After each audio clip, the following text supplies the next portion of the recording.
Hello students, this is Vaishnavi Singh Sengar welcoming in online classes.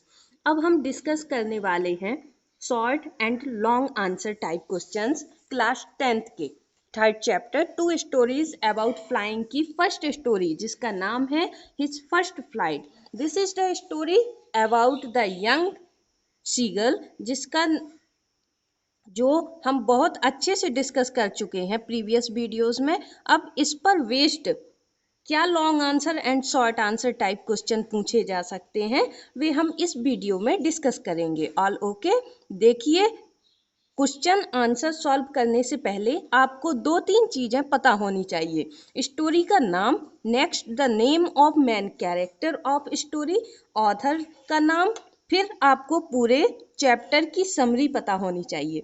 और जब आप आंसर लिख रहे हो तो उसमें न्यू वर्ड्स को इंक्लूड करें ताकि आप अपने आंसर को बहुत ब्यूटीफुली प्रेजेंट कर सको। चलिए देखते हैं वेरी फर्स्ट क्वेश्चन जो हमारी स्टोरी हिज फर्स्ट फ्लाइट पर बेस्ड है। Alright, question number 1, why was the young seagull afraid to fly? जो नन्हा सीगल था, नौजवान सीगल था, वह उड़ने से कैसे डरता था, क्यों डरता था? The young seagull was afraid of flying because he thought that his wings were not support him and he would drown. वह सोचता था कि उसके पंख कभी भी उसकी सहायता नहीं करेंगे और वह डूब जाएगा, इसलिए वह डरता था। Question number 2, how did the young seagull start flying and overcome his fear of the water? यानी जो नौजवान सीगल था उसने किस तरह से उड़ना प्रारंभ किया और अपने डर पर जीत हासिल की। The young seagull dived at the fish due to hunger. जो नन्हा सीगल था वह मछली के लिए दौड़ा और आसमान में उड़ने लगा। And flu outwards and downwards into space. He thought of getting drowned, but his wings spread outwards automatically.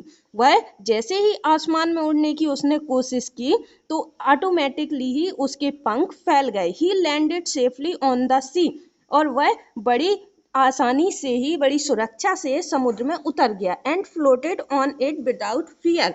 और वह बिना डर के उस समुद्र में तैरने लगा। क्वेश्चन नंबर 3 देखिए, how did the seagull express his excitement when he saw his mother bringing food for him? यानी जो सीगल था उसने अपनी जो इच्छा थी उसको कैसे व्यक्त किया जब उसकी माँ उसके लिए भोजन लेके आई। When the seagull was starving for a day, जब सीगल एक दिन से भूखा था, his mother came across to him with a piece of fish in her beak. उसकी माँ उसके सामने अपनी चोंच में एक मछली का टुकड़ा लेकर आई। ही लीन्ड आउट ईगरली, वह बड़ी उत्सुकता से झुका। Tapping the rock with his feet, और चट्टान पर अपने पैरों को पीटने लगा। Trying to get nearer to her, और उसके पास आने की कोशिश करने लगा। Question number 4, why did the young seagull utter a joyful scream? इसका आंसर आप स्वयं लिखिएगा। अब हम लॉन्ग आंसर पर चलेंगे। क्वेश्चन नंबर 1 देखिए, how did the young seagull learn floating on the sea? यानी जो नौजवान सीगल था उसने समुद्र में तैरना किस प्रकार से सीखा?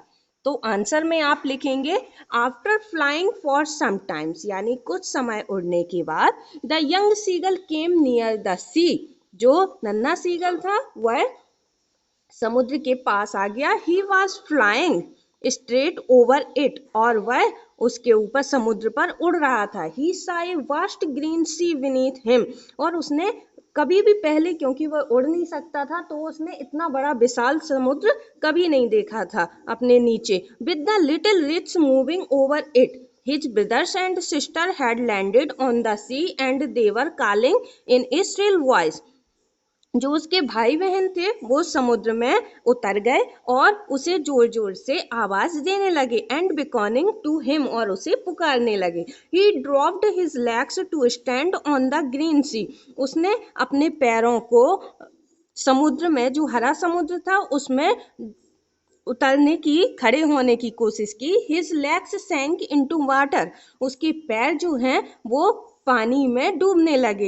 ही screamed with fright and attempted to rise again flapping his wings, उसने वह चीखा और डर से और कोशिश करने लगा कि वह अपने पंखों के द्वारा एक बार फिर से उड़ जाए, but he was tired and weak with hunger.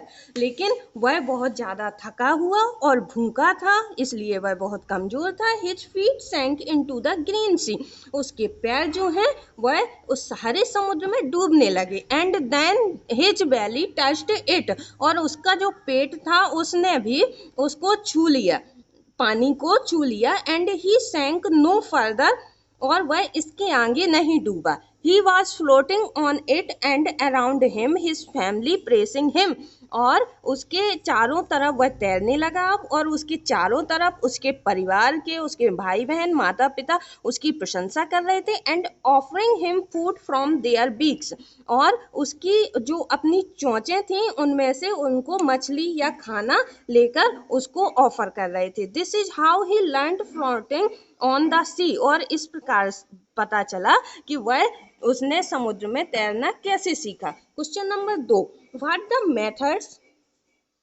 Question number 2, what methods were used by the seagull's family to help him overcome his fear of flying, यानी किस मेथड को, यानी किस तरीके को सीगल के परिवार ने उसे उसके डर को जीतने के लिए और उसके उड़ने के प्रयास को आगे बढ़ाने के लिए किस मेथड का यूज़ किया है, इसका आंसर आप खुद लिखिएगा।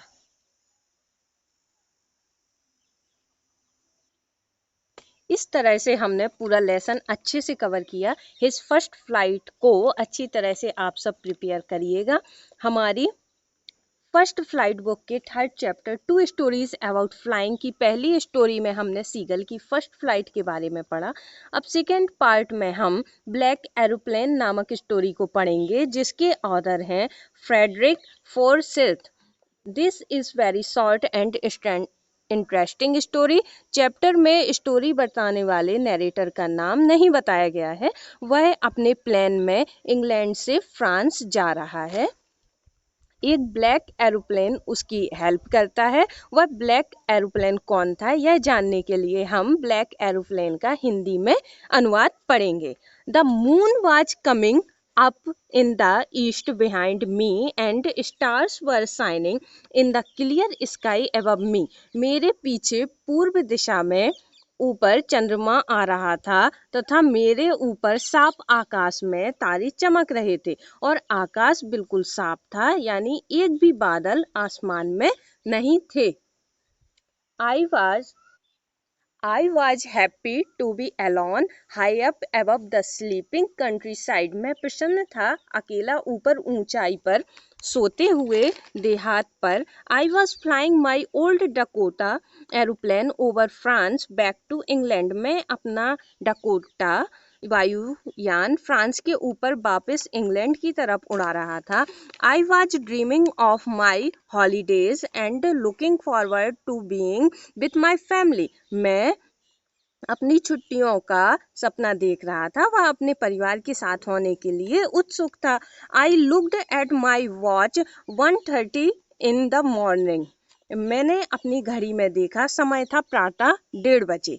I should call Paris control soon. I thought, मैंने सोचा मुझे शीघ्र ही पेरिस नियंत्रण कक्ष से बात करनी चाहिए। S I looked down past the nose of the aeroplane, I saw the lights of a big city in front of me. जैसे ही मैंने वायुयान के अगले भाग से आगे देखा, मैंने अपने सामने बड़े शहर की रोशनी देखी। I switched on the radio and said, Paris control Dakota DS088 here. Can you hear me? I am on my way to England. Over. मैंने रेडियो चलाया तथा कहा, पेरिस नियंत्रण कक्ष डकोटा DS088 है, क्या आप मुझे सुन सकते हैं? मैं इंग्लैंड जा रहा हूँ। ओवर यानी समाप्त। नेक्स्ट पैराग्राफ देखिए। The voice from the radio answered me immediately, DS088 I can hear you out to turn 12 degrees west now, DS088 over. Radio से आवाज आई DS-088, मैं तुम्हें सुन सकता हूँ। अब तुम्हें 12 डिग्री पश्चिम को मुड़ जाना चाहिए। DS-088 समाप्त।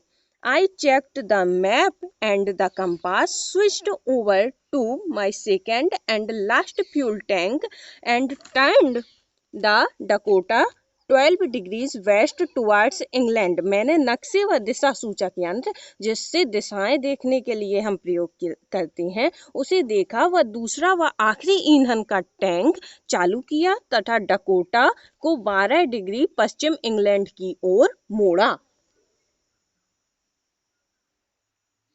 आप इसे अच्छी तरह से समझिएगा। Thank you.